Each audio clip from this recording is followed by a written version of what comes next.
संपूर्ण महाराष्ट्र के,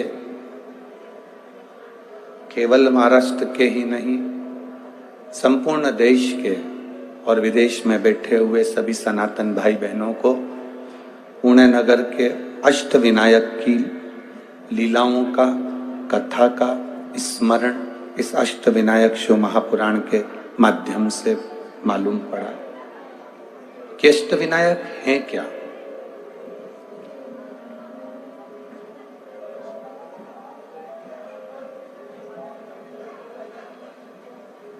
अष्टविनायक का मतलब क्या है? अष्टविनायक को हम अपनी जिंदगी में किस रूप में महसूस कर सकते हैं, उसकी सेवा कर सकते हैं, उसकी अर्चना कर सकते हैं।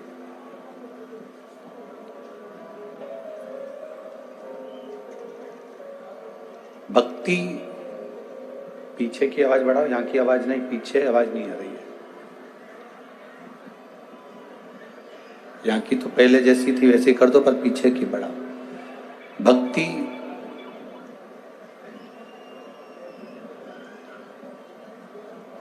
श्रद्धा और विश्वास की मूलता है। जब हम भगवान श्री गणेश जी महाराज के मंदिर में जाएं या श्री गणेश जी का दर्शन करने के लिए पंडाल में जाएं, भगवान श्री गणेश जी की भक्ति करने के लिए, भजन करने के लिए, मंत्र जाप करने के लिए जब हम पंडाल में या मंदिर में प्रवेश करें, उस समय पर हमें ये भान होना चाहिए कि हम भगवान श्री गणेश जी महाराज की भक्ति करने के लिए आए हैं। तो ये भक्ति, ये श्रद्धा, ये विश्वास हमें दिया किसने?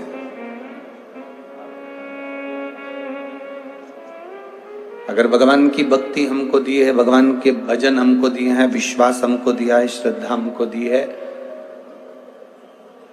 आप कृष्ण भगवान की भक्ति कर लें, राम भगवान की भक्ति कर लें, दत्त भगवान की भक्ति कर लें, पांडुरंगा की भक्ति कर लें, हरि विठल की भक्ति कर लें,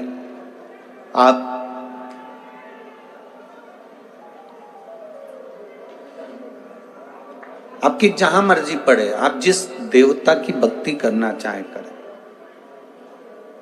संपूर्ण भक्ति अगर देने वाला कोई है, तुम्हें भगवान कृष्ण के, भगवान राम के, भगवान दत्त के, भगवान पांडुरंगा के, श्री हरि विठल के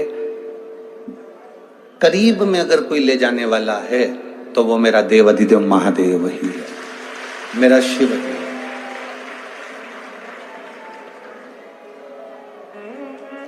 वो आपको आपके इष्ट के करीब लेकर जाता है। गणेश जी की भी भक्ति कर रहे हो तो ये अंदाजा लगा कर रखना कि ले जाने वाला शिव है। देवी की भक्ति कर रहे हो तो ये अंदाजा लगा कर बैठे कि भक्ति कराने वाला देवी की भी शिव है। किसी भी देवता की हम भक्ति करें, उसमें हमें उस भक्ति में डुबाने वाला कोई दूसरा नहीं, केवल एक देव, वो देव अधिदेव महादेव है, दूसरा कोई हो ही नहीं सकता। तेरी कृपा बिना न हिले एक भी अणु, लेते हैं श्वास तेरी कृपा से तन। बखान क्या करूं मैं राखों के ढेर का, चपटी भगोर खजाना कुबेर का। एक अंगधार मुक्ति द्वार ओमकार, भोले ओमकार आयो शरण तिहारे, शंभु कार कार। किसी भी देवता के करीब में, चाहे गणेश जी हो, देवी जी हो, देवताओं के करीब में अगर हम जा रहे हैं संसार के जितने लोग भगवान कृष्ण का गुणगान कर रहे हैं, संसार के लोग जितना राम का गुणगान कर रहे हैं, संसार के लोग जितना दत्त का गुणगान कर रहे हैं, संसार के लोग जितना जितना देवी का गुणगान कर रहे हैं, संसार के लोग जितना श्री हनुमान जी का गुणगान कर रहे हैं, संसार के लोग जिसका भी गुणगान कर रहे हैं, ये शिव की भक्ति के बिना कर ही नहीं सकते। बिना शंकर की भक्ति के ये राम कृष्ण को पकड़ ही नहीं सकते, पकड़ेंगे ही नहीं। शिव की भक्ति कर ली तो राम मिल गए, कृष्ण मिल गए, और राम और कृष्ण की भक्ति कर ली तो शिव मिल गए। आप अगर ठाकुर जी की सेवा कर रहे हो, ठाकुर जी से लाड लड़ा रहे हो, ठाकुर जी का श्रृंगार कर रहे हो, तो समझना कि तुम शंकर के करीब में जा रहे हो। शंकर का श्रृंगार कर रहे हो, शंकर की भक्ति कर रहे हो, तो समझ लेना हरि विठ्ठल के, राम और कृष्ण के करीब में जा रहे हो। ये दुनिया के लोगों ने भेद कर कर देवताओं को विभाजन कर दिया। कई लोग हमसे कहते हैं, गुरुजी ये बताओ, रुद्राक्ष की माला के साथ में क्या तुलसी की माला पहन सकते हैं? गुरुजी ये बताओ, क्या तुलसी की माला के साथ में रुद्राक्ष धारण कर सकते हैं? तो हम उनसे पूछें, पहले तो ये बताओ कि कौन सी पुराण में लिखा है कि तुलसी पहनो तो रुद्राक्ष मत पहनो, रुद्राक्ष पहनो तो तुलसी मत पहनो। पहले तो वो पुराण लेकर आओ।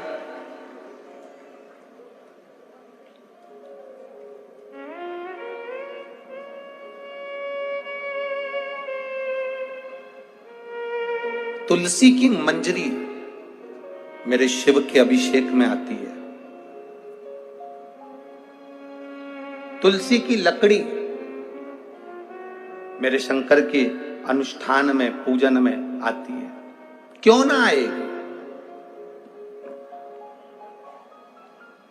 हम अगर रुद्राक्ष धारण कर रहे हैं, हम अगर तुलसी की माला के साथ रुद्राक्ष भी पहन रहे हैं, तो इसमें कोई हानि कहीं नहीं लिखा किसी पुराण में, किसी शास्त्र में कि आप रुद्राक्ष के साथ तुलसी नहीं पहन सकते या तुलसी के साथ रुद्राक्ष नहीं पहन सकते।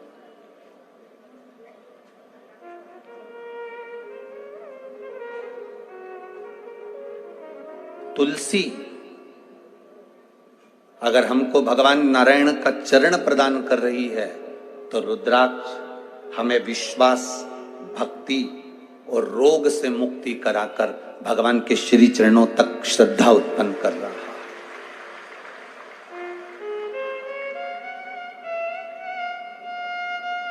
यहां जितनी कई माताएं कहती हैं, क्या स्त्री रुद्राक्ष पहन सकती है? क्यों ना पहने। सीहोर का अगर रुद्राक्ष तुम्हारे पास में है, लाल धागे में, तुम कितना भी आभूषण पहन लो, कितना भी जेवर पहन लो, कितना सोना चांदी कुछ भी पहनो, कितने हीरे पन्ने पहनो, पर शरीर के अंदर एक धागे में उसको, रुद्राक्ष को भले तुम किसी को दिखाओ चाहे मत दिखाओ, तुम्हें दिखाने में भी अगर शर्म आए, तो शरीर से रुद्राक्ष टच रहना चाहिए। क्यों? तो कहा लीवर, किडनी, थायराइड, कैंसर जैसी बड़ी से बड़ी जो बीमारियां हैं वो कभी तुम्हें छू नहीं सकती अगर रुद्राक्ष तुम्हारे शरीर में है। एक रुद्राक्ष का जल, एक रुद्राक्ष का पानी जिंदगी की सार्थकता देता है। सार्थकता।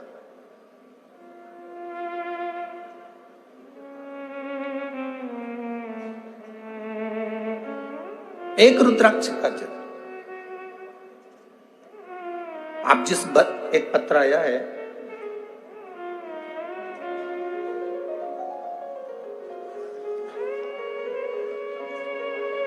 रुद्राक्ष के जल की महत्वता।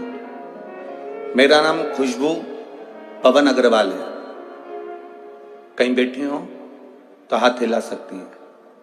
मेरा नाम खुशबू पवन अग्रवाल है। अगर कहीं बैठे हो तो हाथ हिला सकते हैं। खुशबू पवन अग्रवाल। हम बिलासपुर छत्तीसगढ़ के निवासी हैं। यहाँ पुणे में हमारी सर्विस है, तो वाकड़ में रहते हैं। ठीक है ना? पुणे के वाकड़ में रहते हैं। कहीं बैठी हो तो हाथ हिला सकती है, जहां कहीं भी बैठी हो। खुशबू पवन अग्रवाल। हम बिलासपुर छत्तीसगढ़ के निवासी हैं। यहाँ पुणे वाकड़ में हमारी सर्विस है, हम यहाँ रहते हैं। हमारे यहाँ संतान का सुख नहीं था। कईयों साल निकल गए, डॉक्टर को भी दिखाया, टेस्ट बेबी भी करवाया, पर नहीं हुआ। गुरुदेव, बहुत लंबा समय निकल गया तो डॉक्टरों ने भी कह दिया कि अब तुम्हारी उम्र बढ़ती जा रही है तो संतान का सुख नहीं है। टेस्ट बेबी भी फेल हो गए तो कैसे हो सकता है? आईवीएफ भी करवाया, सब फेल है। तब दूसरे के बच्चों को हम देखते थे तो अपनी गोदी में लेने का भाव जागृत होता था। गुरुदेव, बड़े दुखी रहते थे। पहली बार कथा आपकी किसी के कहने पर 2021 में सुनी। हमारी पड़ोसन ने कहा कि जीजी एक काम करा करो, टीवी पर कथा आती है, बाबा से प्रार्थना करा करो। वो सियोर वाला महाराज जब आंख बंद कर कर श्री शिवाय नमस्तुभ्यम बोलता है ना और कहता है कि दुख काटो, तब उस समय पर तुम अपने मन की बात बाबा से कह देना, बाबा सुन लेगा। उस समय पर तुम कहना, वो सुन लेगा। 2021 में पहली बार कथा सुनी, बाबा से प्रार्थना करी। गुरुदेव, जब 17 वर्ष निकल गए, संतान सुख का कोई अनुभव नहीं, करे क्या? तब बाबा से प्रार्थना निवेदन कर सकते थे। आसन लगाकर कथा सुनी, बाबा से प्रार्थना करी। आप कहते हो एक लोटा जल सारी समस्या का हल है, हमने जल चढ़ाना प्रारंभ करा। मन में आया कि शरीर में हो सकता है कोई बीमारी हो, तो एक रुद्राक्ष सीहोर का बुलवाया हमारे पड़ोसी से और वो रुद्राक्ष जल में डालकर शिव जी को चढ़ाकर आचमन करा। बाबा का मैं क्या गुणगान करूं। बाबा ने ऐसी कृपा कर दी कि पशुपतिनाथ का व्रत किया, पूरी 7 दिन की कथा सुनते सुनते मन में जो जो आया सब किया। टीवी के सामने बैठकर बाबा से प्रार्थना भी करी और बाबा की कृपा से बाबा ने ऐसी करुणा करी कि मेरे गर्भ ठहर गया और गर्भ ठहरा और बाबा की कृपा से मेरी जांचें प्रारंभ हो गई। सारी जांचें करवाई, सब जांचें अच्छी आई, कुछ जांचें थोड़ी सी गड़बड़ आई तो बाबा के भरोसे छोड़ दिया गया। डॉक्टर ने एक बार भी नहीं बोला कि तुम्हारे गर्भ में कितने बच्चे हैं। बस जब भी जांच करता था तो एक ही बच्चा बोलता था। जितनी सोनोग्राफी कराई सब एक बच्चे की सोनोग्राफी थी। पर आप कहते हो देवता पल्ला झाड़ कर देते हैं और महादेव छप्पर फाड़ कर देते हैं। मैं बाबा का क्या गुणगान करूं गुरुदेव। सितंबर के महीने में 2022 को 21 से कथा सुनी, 22 में सितंबर के महीने में बाबा की कृपा से मुझे 3 बच्चों का जन्म हुआ।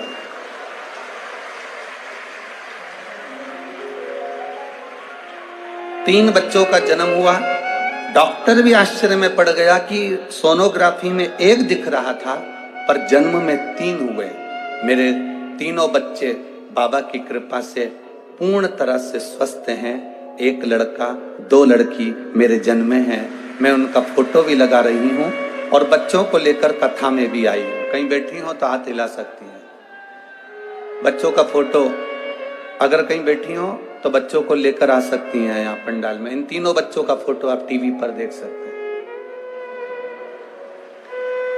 तीनों बच्चों का फोटो टीवी पर एलईडी पर आप देख सकते हैं। और अगर पंडाल में लेकर आई हो तो उन तीनों बच्चों को आप कथा स्थल पर पंडाल में ला सकती हैं। तीनों बच्चों का फोटो आप टीवी पर एलईडी पर आप देख सकते हैं, आस्था चैनल पर, जो बाबा देवाधिदेव महादेव की कृपा से प्राप्त हो। शिव तत्व हो घड़ी तेरी कृपा बिना न हिले एक भी अणु, लेते हैं श्वास तेरी कृपा से तनु। बखान क्या करूं मैं राखों के ढेर का, चपटी भभूत में खजाना कुबेर का। हे गंगाधार मुक्ति द्वार ओमकार भोले ओमकार आयो शरण तिहार शंभु तार। ये शिव की उदारता है। कौन कह देता है तुमसे कि तुलसी की माला के साथ रुद्राक्ष की माला मत पहनो, रुद्राक्ष के साथ तुलसी मत पहनो। ठाकुर जी का भजन करते हो तो शंकर जी पे जल मत चढ़ाओ, शंकर जी को जल चढ़ाते हो तो ठाकुर का भजन मत करो। ये कौन कह देता है आपसे? कौन तुमको ऐसी ऐसी अकल दे देता है और तुम मान भी लेते? एक पत्र में एक बहन ने लिखा कि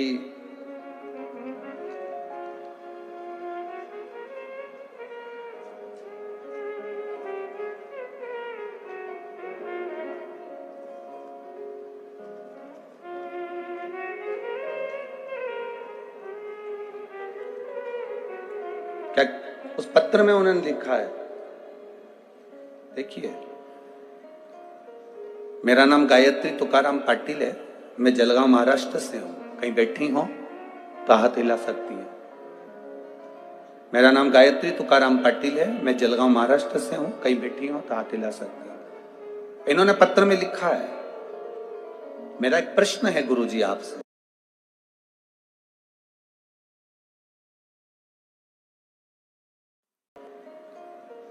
मेरा नाम गायत्री तुकाराम पाटिल है, मैं जलगांव महाराष्ट्र से हूं, कहीं बैठी हो तो हाथ हिला सकती है। मेरा नाम गायत्री तुकाराम पाटिल है, मैं जलगांव महाराष्ट्र से हूं, कहीं बैठी हो तो हाथ हिला सकती है। इन्होंने पत्र में लिखा है, मेरा एक प्रश्न है गुरुजी आपसे, क्या विधवा स्त्री शिव को जल नहीं चढ़ा सकती? क्या विधवा स्त्री शंकर के मंदिर नहीं जा सकती? क्या विधवा स्त्री पशुपतिनाथ व्रत नहीं कर सकती? क्या विधवा स्त्री शंकर जी का कोई व्रत नहीं कर सकती? मैं जलगांव की इस बेटी से निवेदन करना चाहूंगा, गायत्री तुकाराम पाटिल जी से, ऐसी कोई पुराण, ऐसा कोई शास्त्र नहीं है जिसमें लिखा हो कि विधवा स्त्री पूजन नहीं कर सकती। ऐसा कोई प्रमाण, ऐसा कोई शास्त्र वर्णन नहीं करता। ये तो कर्म की गति है हमारी। पत्नी पहले चली गई, पति पहले चले गया, ये कर्म की गति के अनुसार है। किसने कर्म की गति नहीं देखी? क्या दशरथ जी के प्राण नहीं छूटे थे? जरा ईमानदारी से बोलिए, दशरथ जी के प्राण नहीं छूटे थे? मां कौशल्या, मां कैकेयी, मां सुमित्रा राम जी की माता थी। राम जी की माता थी मां कौशल्या, मां कैकेयी, मां सुमित्रा। दशरथ जी चले गए,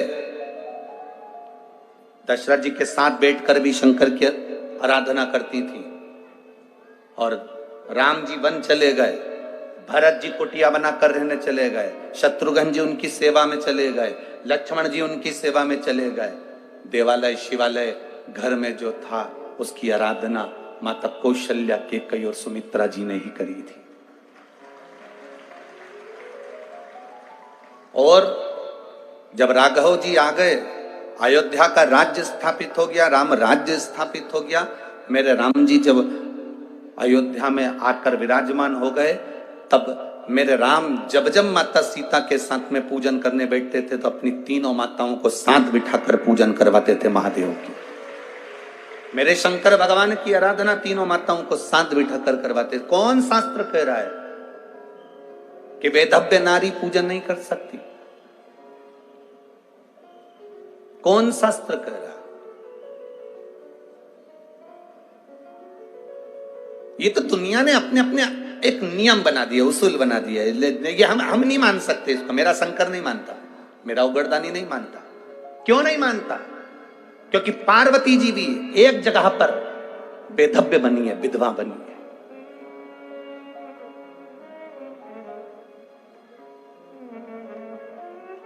पार्वती जी भी एक जगह पर विधवा बन गई, बेधव्य बन गई। तो कैसे मान ले हम? जब मेरे गणेश जी महाराज को भूख लगी, षडानंद कार्तिकेय को भूख लगी, अशोक सुंदरी को भूख लगी, और भूख लगने पर उन्होंने अपनी मां पार्वती जी से कहा, मैया बहुत भूख लग रही है, भोजन दो ना मां। ब्रह्मा ब्रह्म लोक में रहते हैं, भगवान विष्णु बैकुंठ लोक में रहते हैं, इंद्र इंद्र लोक में रहते हैं, पर मेरे महादेव मृत्यु लोक में रहते हैं, पृथ्वी पर। जरूरी नहीं है कि पृथ्वी पर रहने वाले व्यक्ति के पास में 24 घंटे चांदी की चम्मच होगी और सोने की थाली होगी। जरूरी नहीं कि पृथ्वी पर रहने वाले के पास में जिंदगी भर सुख रहेगा। शंकर भगवान पृथ्वी पर रहते हैं, इसलिए उनके जीवन में भी सुख दुख चलता रहता है, कभी अच्छा है कभी बुरा है। पार्वती जी ने भोजन के लिए शंकर भगवान को कहा तो शंकर जी तो नेत्र बंद करके बैठे थे, भोजन पर ध्यान नहीं दिया।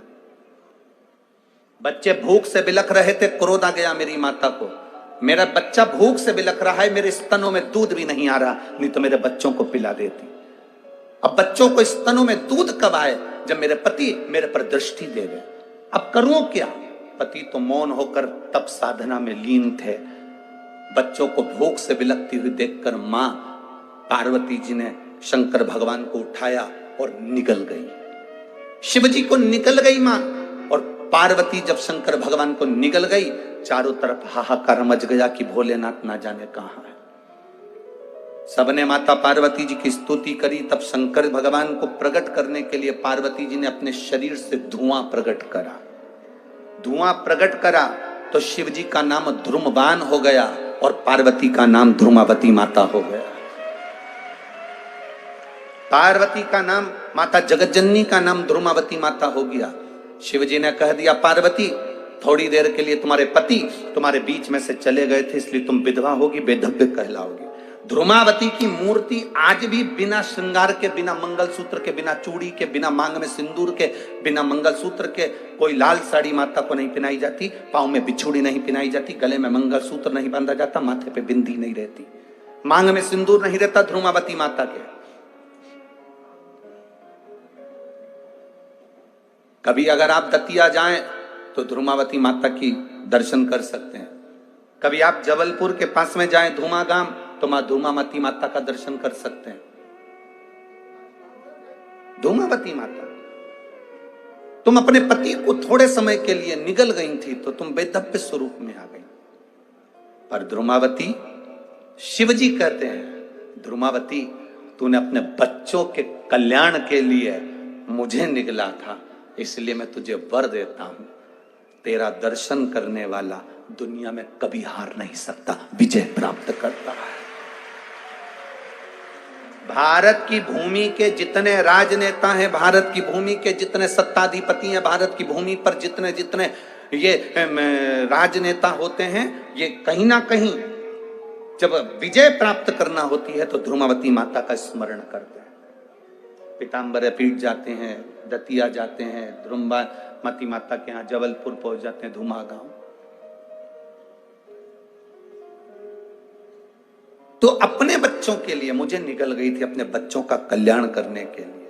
तो मां पार्वती जी से शिव जी ने कहा, भले तू वेधव्य स्वरूप में ध्रुमावती बनकर रहेगी, पर जो तेरा दर्शन करने आएगा उसके ऊपर तेरी कृपा दृष्टि अगर हो गई तो वो दुनिया में कभी नीचे नहीं जा सकता, ऊपर की ओर बढ़ता ही चले जाएगा। ये ध्रुमावती माता।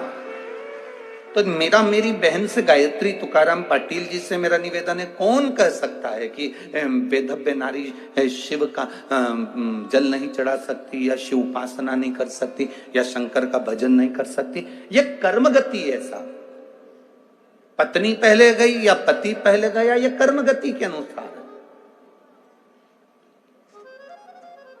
इसमें नारी का कोई दोष नहीं है। इसमें नारी का कोई दोष है क्या कि पति चले गया तो नारी का दोष? नारी ने क्या गला दबा के मार दिया जो दोषी कहलाए? ना, पत्नी चली गई, पति का दोष नहीं, हो पति गया, पत्नी का दोष नहीं। शिव की आराधना में, शंकर की भक्ति में, शिव उपासना में, शंकर को जल चढ़ाने में मेरा भोलेनाथ ये नहीं देखता कि तुम क्या हो। शिव जी तो केवल तुम्हारे भीतर का स्नेह, प्रेम, श्रद्धा और विश्वास देखता है। स्नेह है।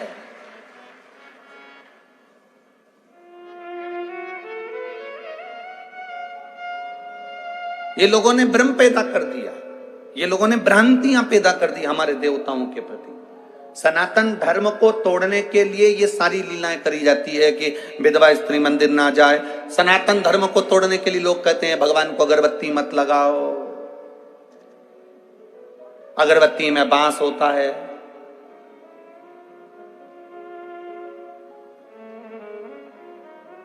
ये नया एक आकर्षण लोग लेकर आए कि अगरबत्ती में बांस होता है तो भगवान को मत लगा। एक आकर्षण लेकर आए। ये सनातन धर्म के व्यक्ति नहीं कर रहे हैं, ये ऊपर से आया है, कहीं से दूसरे धर्म के व्यक्ति ने ये हमारे धर्म के व्यक्ति को फिट कर दिया कि अगरबत्ती में बांस होता है। उसका कारण केवल उसको यह करना था कि इनके हाथ से अगरबत्ती को छुड़वाकर मोमबत्ती पकड़ाना थी, इसलिए उन्होंने ये लीला रच दी। वो अगरबत्ती को छुड़वाकर मोमबत्ती पकड़ाना चाहते हैं, इसलिए आपसे कहते हैं अगरबत्ती मत लगाओ। दुनिया का कोई महाराज तुमसे मना करे कि अगरबत्ती मत लगाओ, पर हाँ, मंदिर के अंदर नहीं, मंदिर के बाहर लगाओ। भगवान की मूर्ति काली ना पड़े, भगवान का छत काला ना पड़े, भगवान से दूरी हो, कपड़े ना लगे, कपड़े में चोट ना लगे, कोई दर्शन करने आए तो उसको दिए की लो ना लगे। ये हमारा फर्ज है कि हम अगरबत्ती को बाहर लगाएं, दिए को बाहर लगाएं। हम भगवान को कहीं कष्ट ना हो, किसी को दर्शन करने वाले को तकलीफ ना हो, ये हमारा फर्ज है।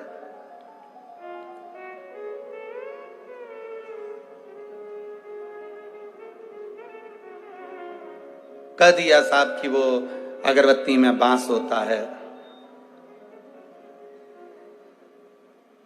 कल से लोग तुमसे कह देंगे इस पेट में मल भरा होता है, इसलिए भगवान का भजन भी मत करो।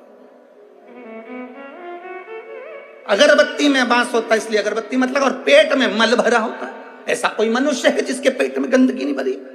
अरे बोलो तो सही, कहीं का हो सकता पुणे में ऐसा व्यक्ति हो जिसके पेट में गंदगी ना भरी हो, मल ना भरा हो? कल से कोई तुमसे कह देगा कि पेट में मल भरा है तो राम मत कहना, पेट में मल भरा है तो भजन मत करना, पेट में मल भरा है स्मरण मत करना। ना ना ना, मेरी प्रीत ना टूटेगी डमरू वाले से, मेरी प्रीत ना छूटेगी काशी वाले से। कोई रोक के बताए, कोई टोक के बताए, कोई रोक के बताए, कोई टोक के बताए। अरे अभी पाड़ा नहीं पड़ा है काशी वाले से, अभी पाला नहीं पड़ा है डमरू। जिस दिन तुम्हारा डमरू वाले से पाला पड़ गया, जिस दिन तुम्हारा काशी वाले से पाला पड़ गया, सारी भ्रांति निकल जाए, सारा भ्रम निकालना है हमको। लोग आडंबर में जी रहे हैं, बड़े बड़े आडंबर, दुनिया के लोग डराने में लगे हैं। किसी ने तुम्हारे घर में टोना कर दिया होगा, किसी ने तुम्हारे घर में चावल फेंक दिया होगा, इसलिए तुम दुखी हो। तुम इसलिए बीमार पड़े हो कि तुम्हारे ऊपर बंधन कर दिया होगा, कि तुम इसलिए दुखी हो कि तुम्हारे ऊपर किसी ने कुछ कर दिया होगा। तुम्हारी दुकान इसलिए नहीं चल रही, फैक्ट्री इसलिए नहीं चल रही, तुम्हारी सोसाइटी इसलिए नहीं चल रही, किसी ने कुछ कर दिया होगा। तुम्हें मिले थे करने के लिए।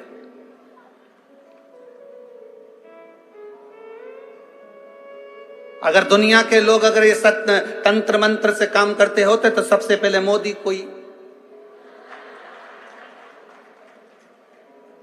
क्योंकि आदमी तुम्हें क्यों पकड़ेगा? तुमने ऐसी कौन सी उन्नति कर ली? बहुत ज्यादा कौन सी छोटी सी गुमटी, छोटी सी दुकान, छोटी सी नौकरी, छोटा सा काम, छोटी सी फैक्ट्री, छोटा सा काम, और उसमें भी लोग कहते हैं तुम्हारे ऊपर किसी ने टोना कर दिया, तुम्हारे ऊपर बंधन कर दिया, तुम्हारे ऊपर ये कर दिया, तुम्हारे ऊपर वो कर दिया, और तुम फंस भी गए उसमें कि बंधन हो गया। तुमने कौन सा ऐसा नाम कमाया जो तुम्हारे ऊपर कोई बंधन करेगा? नाम जिसने कमाया, आज पूरे दुनिया के लोग जिसके पीछे पड़े हैं, तो अच्छे अच्छे तंत्र मंत्र वालों को लाके नहीं पटकवा देते कि आए नाम सिंहासन पर बैठ जाए। तुम्हें किसी ने कह दिया, तुम्हारे ऊपर किसी ने कुछ करा है, अब वो टेंशन लेके बैठ गए किसने करा है, किसने करा है, किसने करा है। इतने में बेचारी देवरानी शंकर जी के मंदिर गई थी, तो तेरे मन में शंका बैठ गई, इसी ने कुछ करा है, इसी ने कुछ करा। अब शंका कौन निकाले,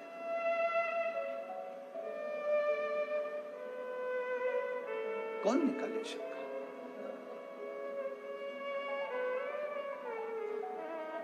ये आडंबरों में हमारे शिव पुराण नहीं है। शिव महापुराण कभी आडंबरों पर नहीं चली। शिव महापुराण में ये सारे आडंबर दूर हैं, क्योंकि शंकर कहाँ रहते हैं? जम के बोलो जरा। उनके ससुर ने कहा है शंकर भगवान को, दक्ष प्रजापति ने, शिव मैं तुझे श्राप देता हूं, तू शमशान में रहेगा। जो शमशान में रहता है सबसे बड़ा तांत्रिक, सबसे बड़ा घोरी तो वो ही है। और जो एक लोटा जल चढ़ाता है उस पर कोई तंत्र विद्या नहीं हो सकती।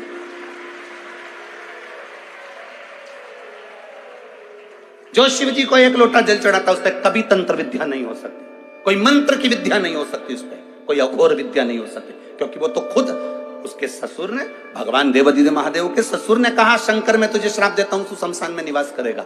सबसे ज्यादा खुश तो शंकर भगवान ही हुए थे कि मेरे ससुर ने कितनी अच्छी जगह मुझे प्लाट दिलवाया, कोई कब्जा भी नहीं करेगा, शमशान में निवास।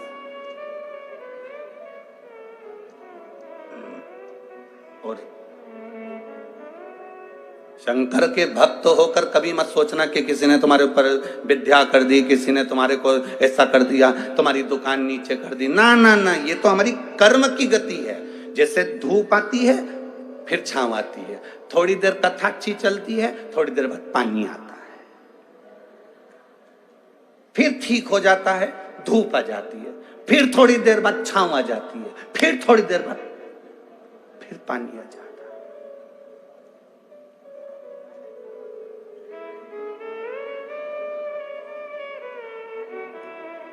उसी तरह हमारा व्यापार, उसी तरह हमारा जीवन, उसी तरह हमारे जीवन में सुख दुख ये चलता रहता है। कभी सुख आएगा, कभी दुख, कभी ग्राहक ज्यादा आ गए, कभी कम हो गए, कभी धन ज्यादा आ गया, कभी कम हो गया। घबराना नहीं है उस समय पर हमको।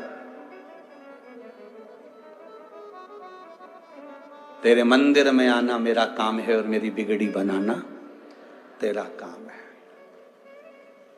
हम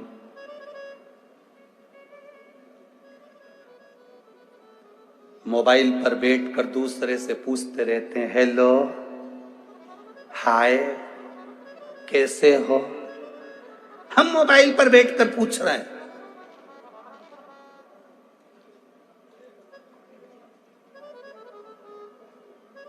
दूसरे से पूछ रहे हैं, हेलो, हाय, कैसे हो, और बैठे हो घर में मुंह चढ़ाए, और दूसरे से पूछ रहे हो तुम कैसे हो।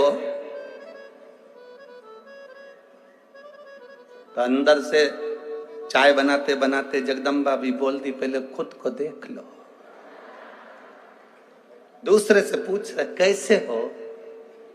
जितनी स्माइल से, जितनी प्रसन्नता से तुम दूसरे से मोबाइल पर बात करते हो, अपने ऑफिसर से, अपने सेठ से, अपने दूसरे व्यक्ति से जितनी प्रसन्नता से तुम दूसरे से बात करते हो, उतनी प्रसन्नता से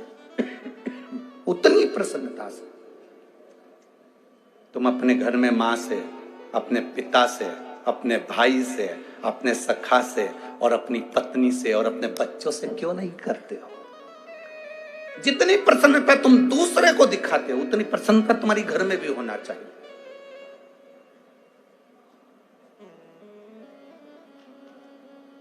ये भ्रम है तुम्हारा कि ये नहीं कर सकते, रुद्राक्ष नहीं पहन सकते।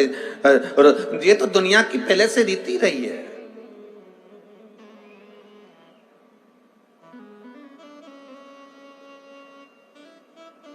अरे गुरुजी, बेलपत्री खाने से कुछ हो जाता है क्या? बेलपत्री खाने से फल मिलता है?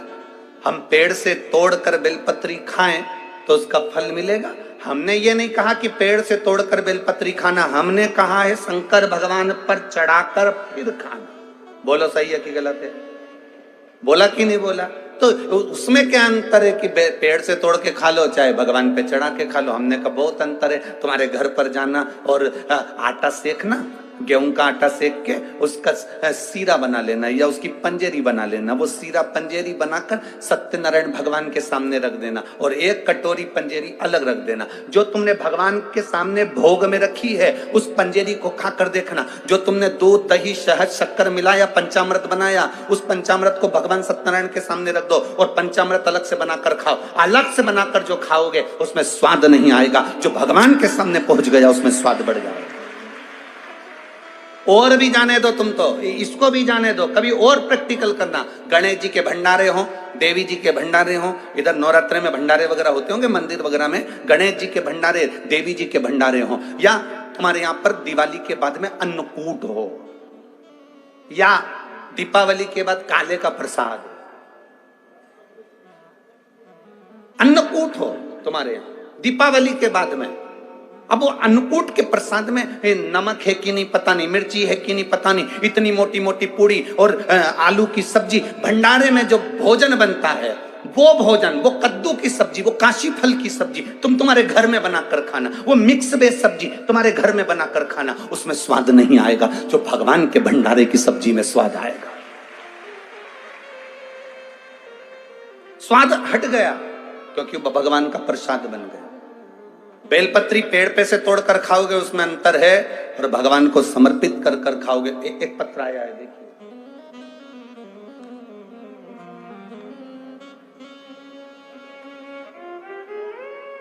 मेरा नाम अर्चना सचिन बंजारी, पता तहसील तला, जिला रायगढ़, कोंकण की निवासी हूं।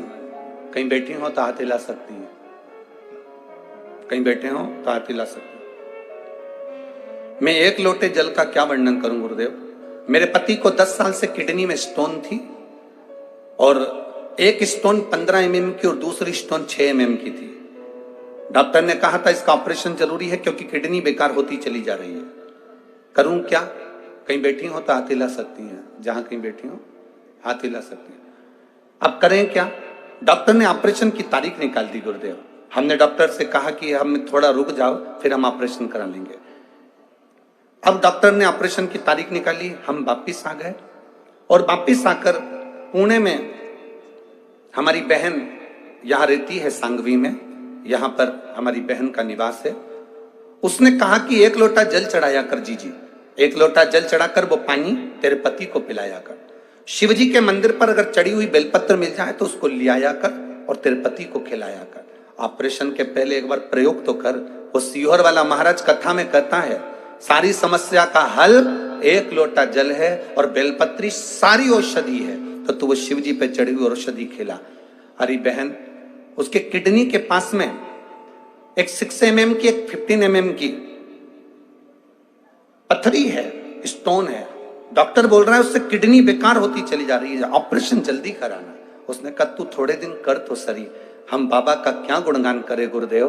केवल डॉक्टर ने 15 दिन दिए थे, 10 दिन तक बेलपत्र खिलाई और जल पिलाया, और जब वापिस हॉस्पिटल में हम ऑपरेशन के लिए पहुंचे तो डॉक्टर ने जांच करी ऑपरेशन के पहले, तो कह दिया तुम्हारी दोनों पथरी गिर गई है, दोनों स्टोन निकल गए हैं। ये बाबा की कृपा, ये शिव तत्व है, यो घड़ी। अब इससे बढ़कर सुख क्या चाहिए कि लोग कहें कि बेलपत्री में बेलपत्री कैसे खा सकते हैं, बेलपत्री क्यों खाएं, बेलपत्री खाने से उसको खाओ तो सही। कितना भी हाई शुगर जा रहा हो, कितनी भी तकलीफ शुगर की हो रही हो, कितना भी हाई जाए, 2-3 दिन लगातार बाबा पे चढ़ी हुई बेलपत्र मांग कर बाबा औषधि दे दीजिए। बेलपत्र उठाकर लाओ, खाओ। 2 दिन क्या, ये विश्वास करता है 1 दिन के अंदर तुम्हारी शुगर का लेवल बराबरी पर आकर खड़ा हो जाएगा। 1 दिन। क्या है इस बेलपत्र में, ये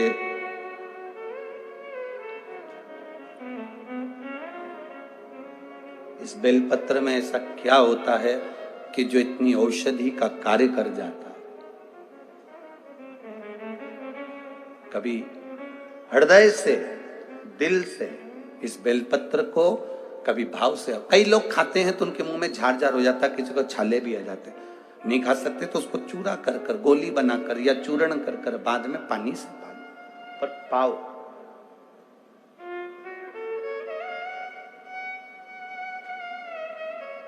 नियम से पाओ। हम जब उसके भरोसे पर चलें तो जिंदगी का एक सुख अपने सामने होता है। हम विश्वास नहीं कर पाते हैं, भरोसा नहीं कर पाते।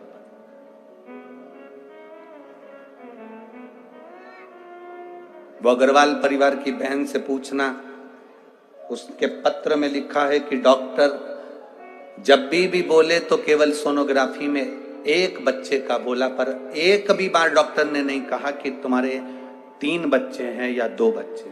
इसमें पत्र में लिखा उस अग्रवाल ने, एक भी बार नहीं लिखा। सोनोग्राफी अलग अलग जगह पर कराई तो भी किसी ने नहीं बताया कि तुम्हारे 2 बच्चे हैं कि 3 बच्चे हैं। बच्चे को जन्म देने के लिए गए तब भी एक ही बच्चे का रिपोर्ट, और जन्म हुआ तो 3 बच्चे गर्भ से जन्म लिए। ये शिव तत्व नहीं तो क्या? और वो भी पूर्ण तरह से स्वस्थ, पूरे स्वस्थ।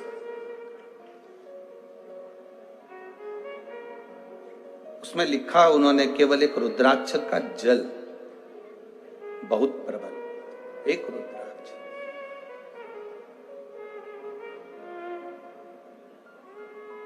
शंभु शरणे मां घड़ी रे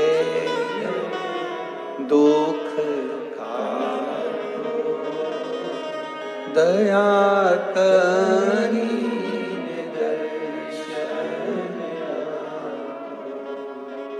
एक भरोसा हमारे भीतर जागृत हो। कल कथा में अपन सुन रहे थे वरद विनायक की कथा, 4थे नंबर के विनायक की कथा। उसमें एक राजा के संतान का सुख नहीं हुआ तो वो गुरु विश्वामित्र के पास जाकर निवेदन करता, मुझे संतान नहीं।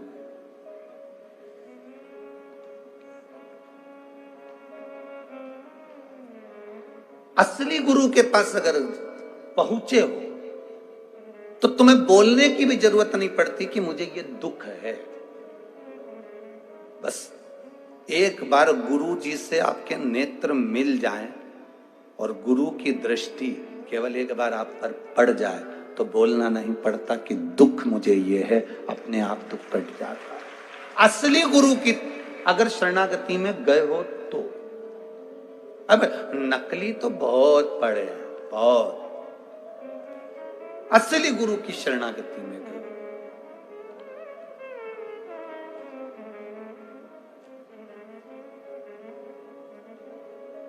गुरु का काम क्या है? क्या काम है गुरु का? गुरु का एक काम सबसे प्रबल है। जब वो नयन मिलाता है, अपनी दृष्टि जब अपने शिष्य पर देता है, अपने भक्त पर देता है, तो गुरु की जो नयन होते हैं वो नौका के समान होते हैं। और जब भक्त पर वो अपनी दृष्टि देता है तो उस भक्त को अपनी नौका में बिठाकर पार लगा देता है, वो गुरु होता है।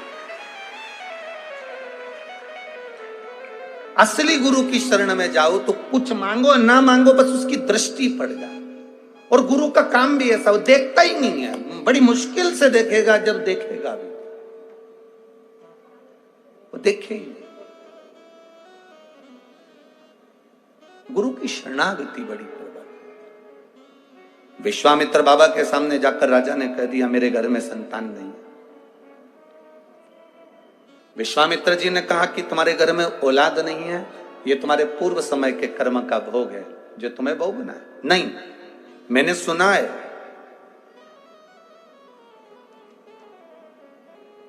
अगर कोई सतगुरु कुछ कृपा कर दे तो होता ही है।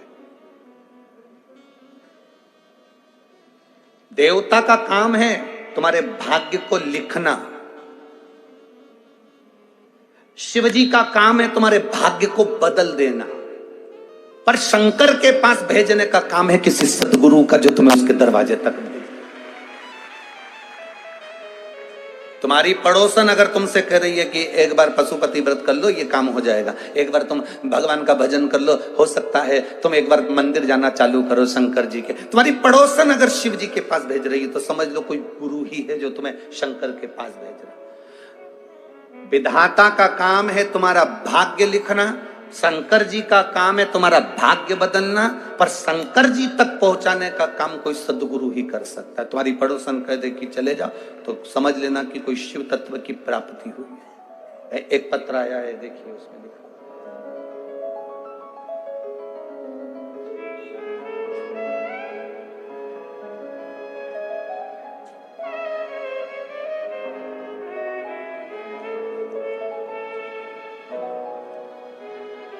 मैं लताबाई सुभाष राव खेड़कर, उम्र है मेरी 60 साल।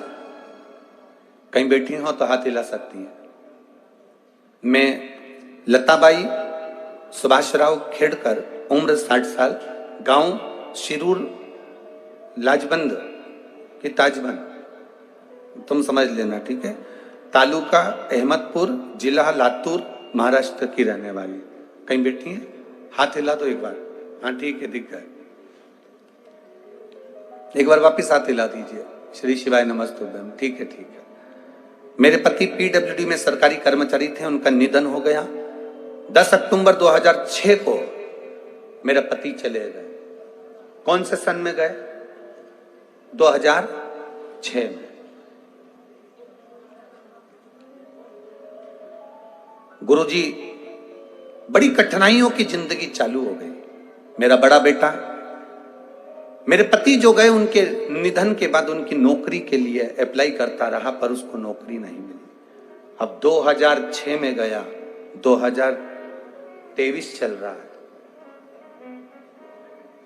जरा विचार करिए, सालों निकल गए गुरुदेव, पर नौकरी नहीं मिली। चक्कर काट काट कर थक गया, पर उसकी किस्मत में नौकरी नहीं आई। बड़े परेशान हो गए। तब हमारे गांव की एक महिला ने हमसे कह दिया कि तुम एक काम करो ना, इतने साल से 2006 से तुम अप्लाई कर रहे हो, नहीं मिल रही, तो शंकर जी के दरवाजे पर क्यों नहीं जाते? ऑफिसरों के चक्कर काट लिए, सारे ऑफिस वालों से मिल आए, सारे अधिकारियों से मिल आए, मंत्री संतरी से मिल आए, अब एक बार महादेव से तो मिलो। पड़ोसन का कहना माना और उस महिला ने हमसे कहा कि तू पशुपति व्रत कर। मैंने पशुपति व्रत करा। मेरे बेटे ने शिव जी के मंदिर में जल चढ़ाना प्रारंभ करा। 17 साल से जो काम नहीं हुआ, 7 दिन के अंदर मेरे बेटे को कलेक्ट्रेट में नौकरी मिल गई। ये शिव तत्व है। 2006 से जो नौकरी ना मिली, उसने लिखा 17 साल से जो प्रतीक्षा कर रही थी, वो प्रतीक्षा निकली। 7 दिन के अंदर मेरा बेटा एनसीसी डिपार्टमेंट में नांदेड़ के अंदर पदस्थ हो गया। 7 दिन के अंदर बाबा ने मेरे बेटे को नौकरी दे दी। 2006 से मंत्रियों से मिली, संतरियों से मिली, सारे अधिकारियों से मिली, चरण धो लिए, प्रणाम कर लिया। 2006 से किस किस के हाथ नहीं जोड़े होंगे वो बताओ तुम। बोलो री मेरी जीजियों पुणे वाली, और मेरे भाई भी बैठे हैं। 2006 से किस किस के हाथ नहीं जोड़े होंगे उस मां ने? 2006 से उसके बेटे ने किस किस से निवेदन नहीं करा होगा कि मेरी नौकरी मेरे पिताजी की जगह लगा दो, मेरी नौकरी मेरे पिताजी की जगह। किस किस से नहीं कहा होगा उसने? किससे नहीं कहा होगा? बैठो बहन, श्री शिवाय नमस्तुभ्यम, बैठिए। किससे नहीं कहा होगा उसने? सबसे कहा। पर कौन करे? कोई सतगुरु होता है, उसको उसने लिखा। गांव की एक महिला ने, गांव की एक मां ने, एक महिला ने मुझसे कह दिया तुम शिव जी का पशुपति व्रत करो और अपने बेटे से कहो 1 लोटा जल चढ़ा। फिर वही बात आ गई। विधाता भाग्य लिखता है, शंकर जी भाग्य बदलने को तैयार बैठे हैं। बस शंकर जी के पास में कोई भेजने वाला सतगुरु होना चाहिए।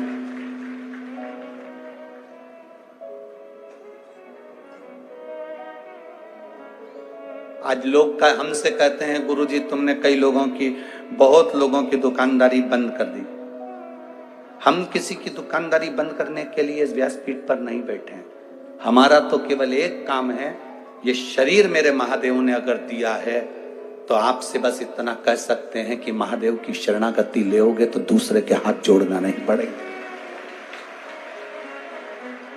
दूसरे के हाथ नहीं जोड़ना पड़ेंगे। एक बार अगर शंकर की चौखट पर जाना चालू कर दिया, केवल यह मत सोच कर जाना कि मेरा काम होगा तब मैं शंकर जी के मंदिर जाऊंगी, काम नहीं होगा तो मंदिर जाना छोड़ दूंगी। ना ना, उसका पीछा मत छोड़ना, उसके मंदिर में जाना मत छोड़ना, उसको 1 लोटा जल चढ़ाना मत छोड़ना, उसके दरवाजे पर झाड़ू पोछा लगाना मत छोड़ना। वो तुम्हें नहीं छोड़ेगा, जीवन पर्यंत नहीं छोड़ेगा।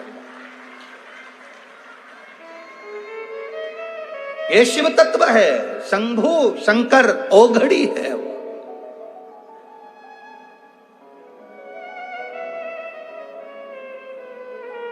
आप में से कितनी माताएं बैठी हैं, तुम्हारे यहां कोई काम करने वाला मां आती हो, और वो रो रो कर पोछा लगा रही हो तो तुम्हारे दिल नहीं पसीजता होगा? अरे बोलो तो जम के जरा।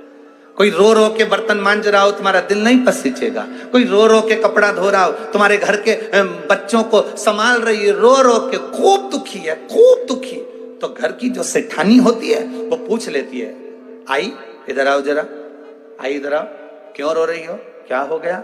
आज मेरी बहू से झगड़ा हो गया, उसने मुझे रोटी नहीं दी है, आज मैं बड़ी दुखी हूँ। सेठानी कहती है, तुम काम छोड़ो पहले, लो मैं प्लेट में खाना देती हूँ, ले खाओ। आई, रोना नहीं, जीवन तो चलता रहता है। सेठानी को दुख होगा, उसके घर की बर्तन वाली, काम वाली, पोछे वाली अगर कोई दुखी है तो सेठानी को दुख होता है। इस मृत्यु लोक में रहने वाला कोई मनुष्य दुखी है तो मेरे महादेव को दुख होता है। मेरा महादेव दुखी होता है। और महादेव को दुख किस बात का है कि तू मेरे घर में आता है, मेरा भजन करने वाला और दुखी हो जाए। संसार में रहने वाले, पृथ्वी पर रहने वाले अगर दुखी होंगे तो शंकर को दुख होगा। तो किसी को कोई फर्क नहीं पड़ेगा, पर शिव जी को दुख होगा कि मेरी पृथ्वी पर रह रहा है। ब्रह्मा ब्रह्म लोक में रहते हैं, भगवान विष्णु बैकुंठ लोक में रहते हैं, इंद्र इंद्र लोक में रहते हैं, देवता देवलोक में रहते हैं, पितर पितर लोक में रहते हैं, पर शंकर भगवान मृत्यु लोक में रहते हैं, पृथ्वी पर। सबसे ज्यादा दुख उनको होता है कि तुम इधर उधर क्यों भटक रहे हो। अगर तुम्हें दुख आया है ना तो तुम एक बार मेरे पास आओ तो सही, तुम मेरे पास आकर बोलो तो। देखो, कई लोग कहते हैं कि भगवान को क्या बोलना पड़ता है, शिव जी को क्या बोलना पड़ता है? क्यों नहीं बोलना पड़ता? यहां पर इतनी सारी माताएं बैठी हैं, इन सब माताओं को मालूम है कि तुम्हारा पति 4 रोटी खाता है। सब माताओं को मालूम है कि तुम्हारा बेटा 4-5 रोटी खाता है। इसमें से कितनी माताएं ऐसी बैठी हैं, शायद ही कोई माता ऐसी होगी जो पति 4 रोटी खाता होगा तो एक साथ 4 धर के दे देती होगी। बेटा 4 रोटी 6 रोटी खाता हो तो एक साथ 6 रोटी रख के दे देती होगी। कोई मां नहीं देती, कोई पत्नी नहीं देती। पत्नी 2 रोटी रखेगी या 1 रोटी रखेगी, फिर पति आवाज लगाएगा, सुनो सब्जी अच्छी बनी है, 1 रोटी और लाओ, दाल अच्छी बनी है, माँ 1 रोटी और लाओ। पति आवाज लगा रहा है कि 1 रोटी और लाओ, तो पत्नी प्रसन्न हो रही है, इन्होंने मुझसे रोटी मांग कर खाई। माँ प्रसन्न हो रही है, मेरे बेटे ने आवाज लगाई कि माँ मुझे रोटी ला कर दे, आज सब्जी अच्छी बनी, आज बेसन अच्छा बना, आज आमटी अच्छी बनी, आज सामान अच्छा बना, आज ठेसा अच्छा, माँ 1 रोटी और ला कर दे। बेटा माँ को बार बार बुला रहा है, माँ को मालूम है 6 रोटी चाहिए तो माँ 6 रोटी दे सकती थी, पर माँ ने जान कर नहीं दी कि मुझे आवाज लगाएगा। भगवान तुम्हें सब कुछ दे सकता था, पर भगवान चाहता है कि तेरे बाप को आवाज तो लगा।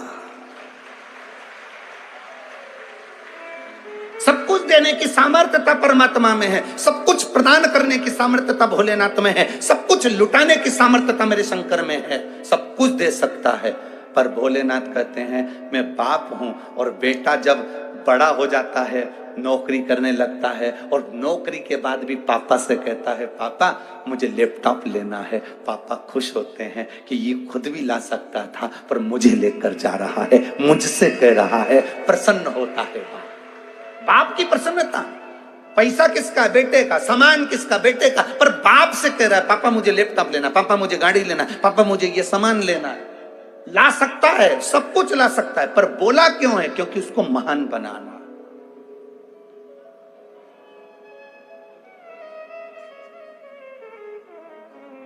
परखता है वो। और हमारे से लोग कहते हैं, कई लोग कहते हैं, दुनिया के ऐसे कई लोग हैं जो सनातन धर्म के विरोधी हैं, तो वो कहते हैं तुम्हारे भगवान से मांगना पड़ता है। हाँ, मां से रोटी मांग कर खाओगे तो मां खुश होती है। पत्नी अगर कोई सामान ला कर दे, पोहा बना कर ला कर दे, उसल पोहा दिया, भगर ला दिया, कोई सामान ला दिया, उपमा ला दिया, और तुमने डबल से कहा सुनो आज उपमा अच्छा बना है, थोड़ा और लाओ, पत्नी अंदर से खुश हो जाती है। यहाँ जितनी बैठी होंगी ईमानदारी से बोलना, जब पति डबल से मांगे तो तुम्हें प्रसन्नता नहीं होती क्या? तुम्हें खुशी नहीं होती? आज इनको उपमा अच्छा लगा, आज भोजन अच्छा लगा, आज मेरे बेटे को सब्जी अच्छी लगी, प्रसन्नता है। तुमने डबल से मांगा, उससे मांगो, वो खुश होता है, ये मेरा अपना है। मुझसे मांग रहा। बहुत सनातन धर्म के विरोधी लोग हैं जो तुमसे कहेंगे मंदिर मत जाओ, देवालय मत जाओ, शिवालय मत जाओ। सतगुरु का काम, देवता का काम है तुम्हारा भाग्य लिखना, शंकर जी का काम है भाग्य बदलना। अब देवता और शंकर जी के बीच में गुरु है, देवता और शिव जी के बीच में गुरु है।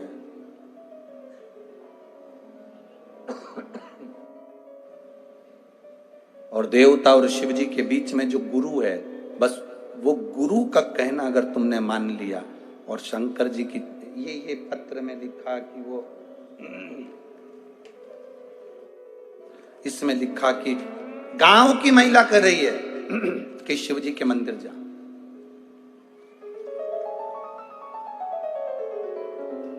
कितनी बड़ी बात लिखी इसमें।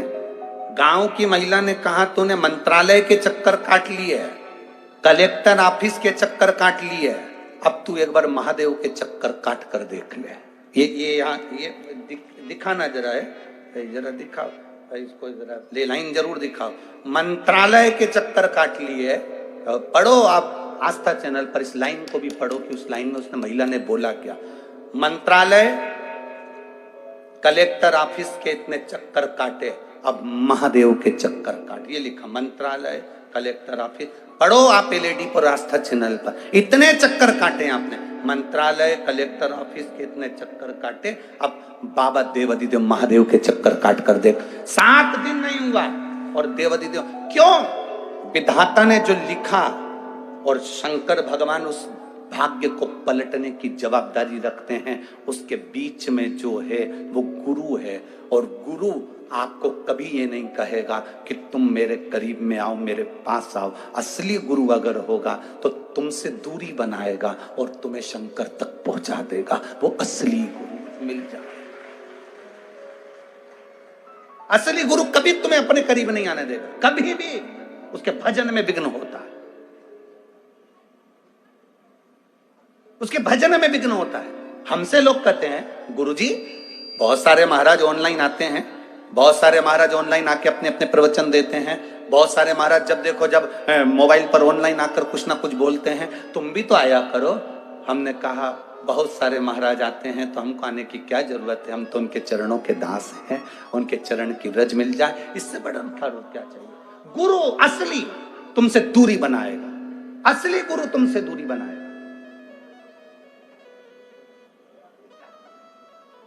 ये यहाँ पर इतना बड़ा ये जगताप परिवार बैठा है, विजय भाऊ बैठे हैं, उनके भाई शंकर भाऊ बैठे हैं, और यहाँ पर अश्वनी ताई बैठी हैं, उनके बच्चे बैठे हैं, उनका परिवार बैठा है, उनकी बहनें बैठी हैं। इन सब से पूछना, क्या गुरुजी इनसे रोज मिलते हैं? क्या गुरुजी इनसे 2-3 घंटा रोज मिलते हैं? क्या गुरुजी इनके घर गए हैं? गुरुजी जिस दिन से कथा में आते हैं उस दिन अपने कमरे में चले जाते हैं और कक्ष से भोजन प्रसाद की 2 रोटी और दाल आ जाती है, वो पा लिया, भजन कर लिया, कीर्तन कर लिया, अपने लाला का स्नान पूजन, और हमारे पास में जो शिवलिंग है उसकी आराधना कर ली, और बाकी के पूरे समय पर भगवान शंकर की भक्ति, श्री शिवाय नमस्तुभ्यम का जाप जितना कर सकते हैं जनमानस के